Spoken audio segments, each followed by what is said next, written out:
নমস্কার, সবাই কেমন আছেন? আজ অনেক দিন পর আপনাদের সামনে একটা রেসিপি নিয়ে আসলাম। এটা হচ্ছে ময়দা ধুয়ে তরকারি করছিলাম। আমি অবশ্য নাম দিয়েছি ময়দার মাংস। আর আজকের উনুনে রান্না করছিলাম। দেখুন, ময়দা ধোয়ার পরে ঠিক এমন রূপ এসছে। এটাকে ছোট ছোট করে টুকরো টুকরো করে কেটে নিয়ে আর তেলে ভেজে নিতে হবে। এই যে টুকরো টুকরো করে কেটে নিয়েছি। এটা অবশ্য অনেকেই করে খেয়েছেন, যারা নিরামিষ খায় তারা। আমি তো এর নাম দিয়েছি ময়দার মাংস। আর তার সাথে ছিল উচ্ছে ভাজা। সব কিছু রান্নাই আজকের উনুনে করেছিলাম, বুঝলেন। গ্যাসেও রান্না করা হয়, আবার উনুনেও আছে, উনুনেও করি। এই যে টুকরো টুকরো করে কেটে নেওয়ার পরে এই ভাজা করছিলাম তেলে ফেলে।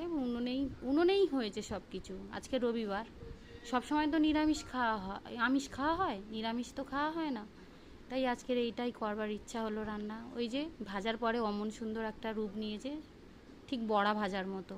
আর এই যে আলু দিয়েই তরকারি করেছিলাম। নিরামিষ করলেও ভালো লাগে। রবিবারের দিন সবাই তো মাংস খায়, কিন্তু আজকে একটু নিরামিষ মাংস খেলেও খুব ভালো লাগে। তাই এই রান্না হয়ে গিয়েছে, প্রায় কমপ্লিট। আপনাদের সামনে শেয়ার করলাম।